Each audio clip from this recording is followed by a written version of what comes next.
নমস্কার শ্রোতা বন্ধুরা, আমার সাহিত্যের সেকাল ও একাল চ্যানেলে আপনাদের সকলকে স্বাগত ও অভিনন্দন জানাই। আমি আপনাদের সাথে আছি শর্মিষ্ঠা চ্যাটার্জি। সকলে নিশ্চয়ই কুশলে আছেন। আজ আমি প্রখ্যাত সাহিত্যিক বিভূতিভূষণ বন্দ্যোপাধ্যায়ের কালজয়ী উপন্যাস পথের পাঁচালীর একটি অংশ চড়ুইভাতি আপনাদের কাছে পাঠ করে শোনাব। আশা করি আপনাদের ভালো লাগবে। আসুন তাহলে শুরু করা যাক। চড়ুইভাতি। একদিন চুপি চুপি দুর্গা বলিল, চড়ুইভাতি করবি অপু? তাহাদের দৌড় দিয়া পাড়ার সকলে কুলুইচণ্ডীর ব্রতের বনভোজনে গ্রামের পিছনের মাঠে যায়।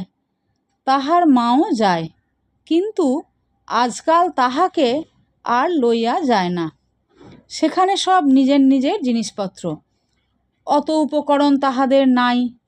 বনভোজনে গিয়া আর সকলে বাহির করে কত কি জিনিস, ভালো চাল, ডাল, আলু, ঘি, দুধ।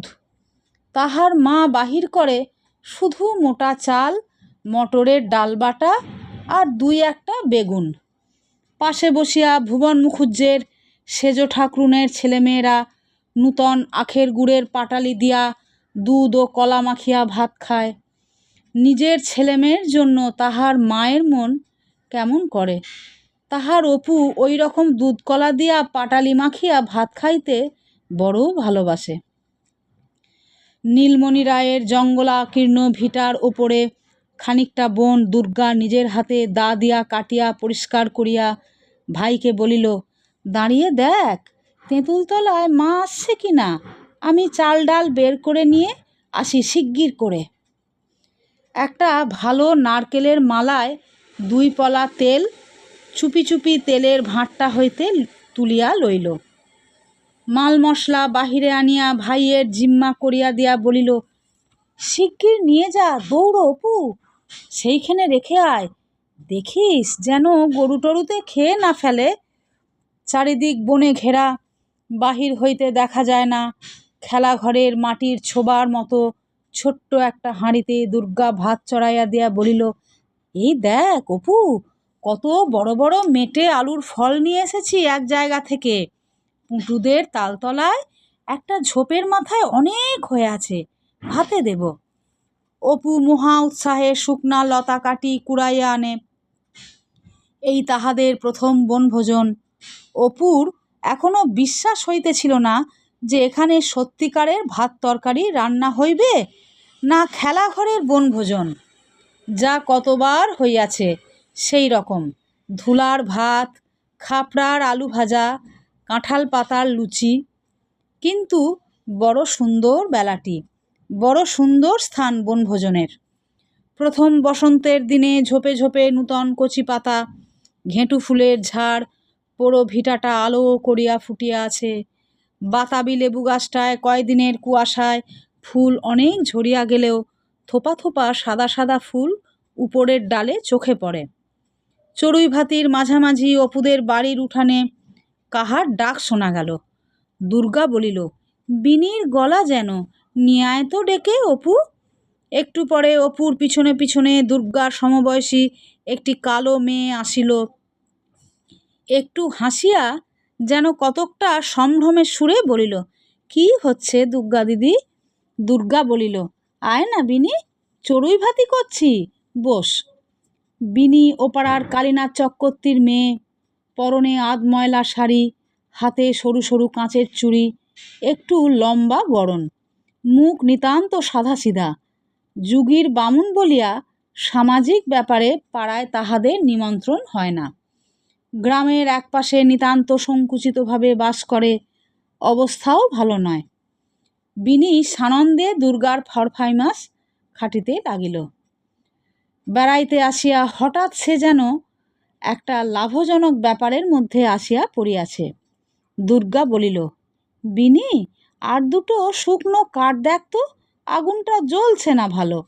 বিনি তখনই কাঠ আনিতে ছুটিল এবং একটু পরে এক বোঝা বেলের ডাল আনিয়া হাজির করিয়া বলিল, এতে হবে দুর্গা দিদি, না আরও আনবো?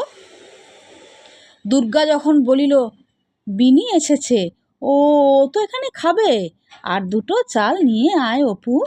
বিনির মুখখানা খুশিতে উজ্জ্বল হইয়া উঠিল। খানিকটা পরে বিনি জল আনিয়া দিল।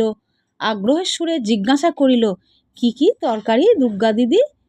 দুর্গা ভাত নামাইয়া তেলটুকু দিয়া তাহাতে বেগুন ফেলিয়া দিয়া ভাজে।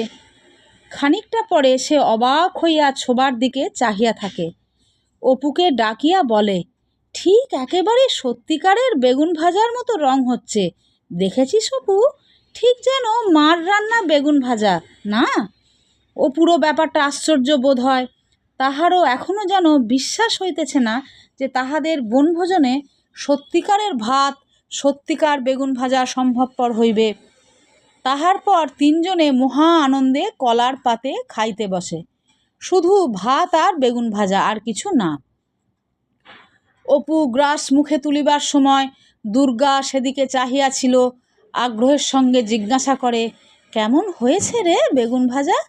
অপু বলে, বেশ হয়েছে দিদি, কিন্তু নুন হয়নি যেন। লবণকে ইহারা ভুলক্রমে একেবারেই বাদ দিয়াছে, লবণের বালাই রাখে নাই। কিন্তু মহা তৃপ্তিতে তিনজনে কোষো আলুর ফল ভাতে ও পানসে আধপোড়া বেগুন ভাজা দিয়া চড়ুই ভাতির ভাত খাইতে বসিল।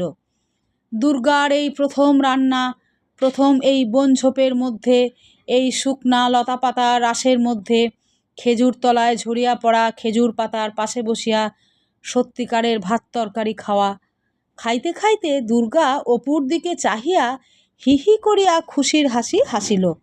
খুশিতে ভাতের দলা তাহার গলার মধ্যে আটকাইয়া যাইতেছিল যেন। বিনি খাইতে খাইতে ভয়ে ভয়ে বলিল, একটু তেল আছে দুর্গাদি? মেটে আলুর ফল ভাতে মেখে নিতাম। দুর্গা বলিল, অপু ছুটে নিয়ে আয় একটু তেল। অপু বলিল, মাকে কি বলবি দিদি, আবার ওবেলা ভাত খাবি? দূর, মাকে কখনো বলি? সন্ধ্যের পর দেখিস, খিদে পাবে এখন।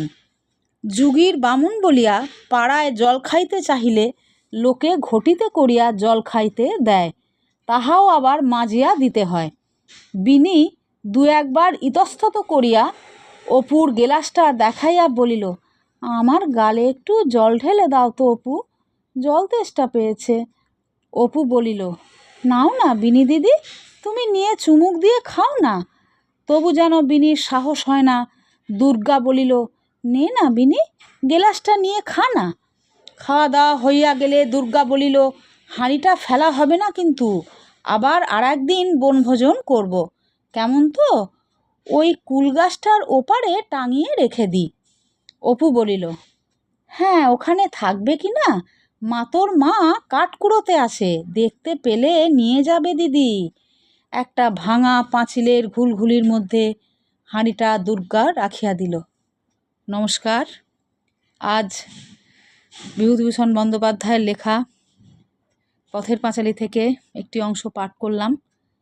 পরের দিন আবার নতুন কিছু নিয়ে আপনাদের সামনে হাজির থাকব।